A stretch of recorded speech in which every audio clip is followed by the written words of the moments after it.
Henry Collins was 13 years old when Aunt Gertie handed him the bus ticket and changed his life forever. "You're finally going to see your mama," she said with a tired smile. For weeks, Henry had barely been able to sleep from excitement. California, palm trees, ocean air, a fresh start. He imagined his mother waiting at the station with tears in her eyes, arms open wide after years apart.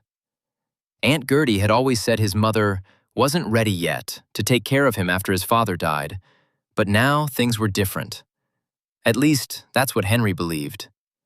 The morning he left, Aunt Gertie packed him 2 bologna sandwiches, an apple, and a small bag of potato chips in a brown paper sack. His cousin Leon stood on the porch watching silently as Henry dragged his old duffel bag toward the car. "You lucky," Leon muttered. Henry grinned nervously. "Maybe you'll come visit." Leon didn't answer. Aunt Gertie hugged Henry quickly at the station. Too quickly. "You mind your mama," she said. Then she pressed $20 into his hand and turned away before he boarded. Henry waved from the bus window as they drove off. Neither Aunt Gertie nor Leon waved back. The trip lasted nearly 2 days. Henry watched America unfold outside dirty bus windows. Endless highways, deserts, truck stops, strange cities glowing at night. He rehearsed what he'd say to his mother when he saw her. "Did you miss me? Can I stay forever? Do I look like Dad?" By the time the bus rolled into Los Angeles, Henry's stomach twisted with nervous excitement. Passengers gathered their bags.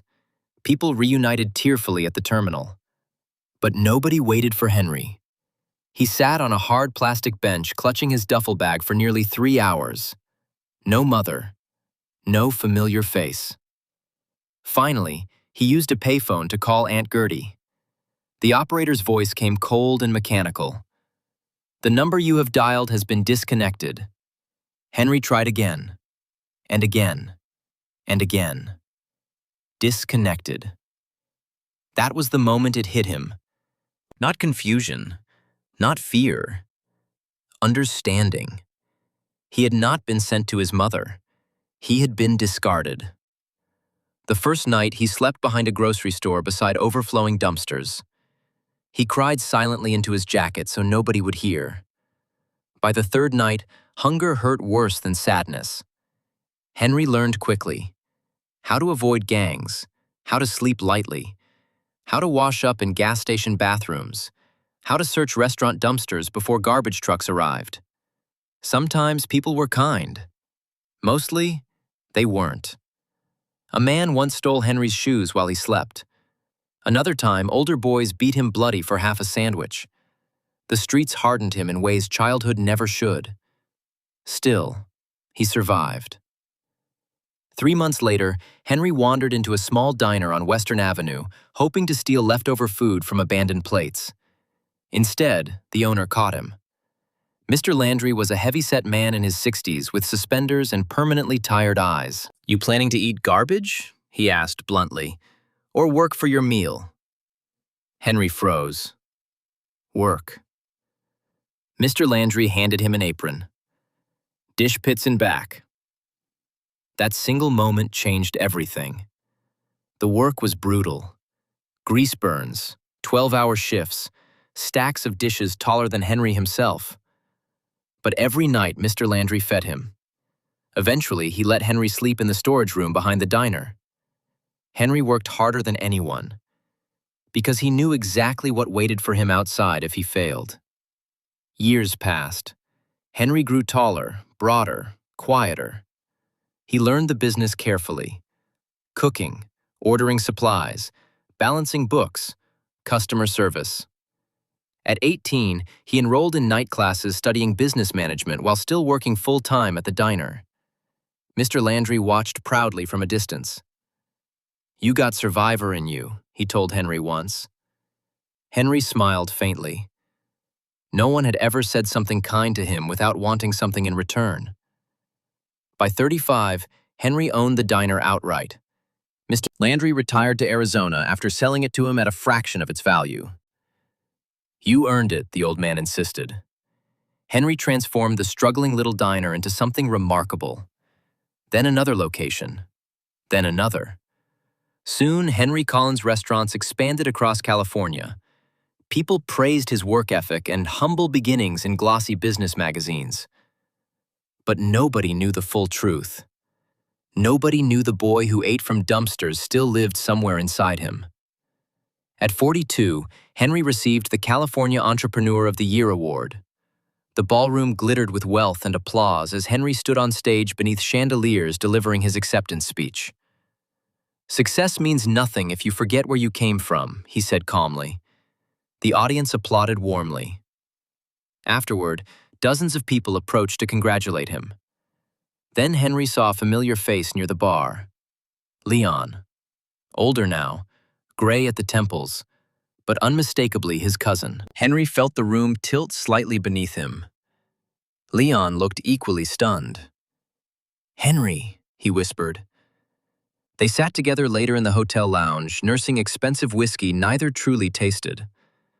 For a while, they talked cautiously about ordinary things: jobs, families, life.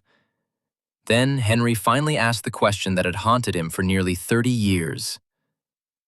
Why? Leon stared into his drink for a long time before answering.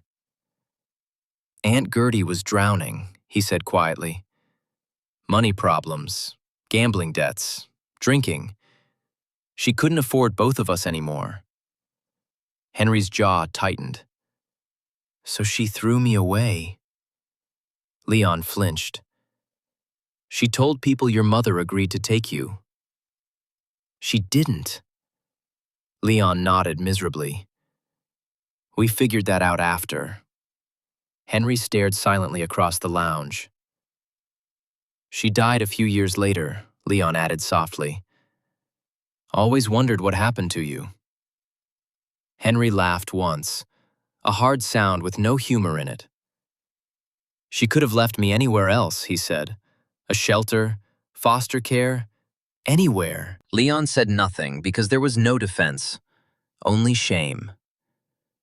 "You know," Leon said carefully, "she was desperate." Henry's eyes hardened instantly. "So was I." The words landed heavy between them, because desperation explained cruelty, but it did not erase it. When they parted ways that night, Leon hesitated. "She'd probably be proud of what you became." Henry looked at him for a long moment, then shook his head slowly. "No," he said quietly. "People don't get credit for surviving the damage they caused." Leon lowered his eyes. Henry walked away without looking back. Later that night, alone in his penthouse overlooking Los Angeles, Henry stood beside the window watching the city lights stretch endlessly into darkness. He had wealth, respect, success beyond anything that frightened 13-year-old boy could have imagined. But some wounds never healed cleanly. He still remembered sitting alone in that bus station waiting for someone who was never coming. Still remembered the operator's cold voice. "The number you have dialed has been disconnected." For years, Henry thought that moment destroyed him. Instead, it forged him. But he also understood something equally true. Surviving abandonment did not obligate forgiveness, and no amount of success could make him call Aunt Gertie family ever again. If you enjoyed this short story, please subscribe to our channel. Thank you.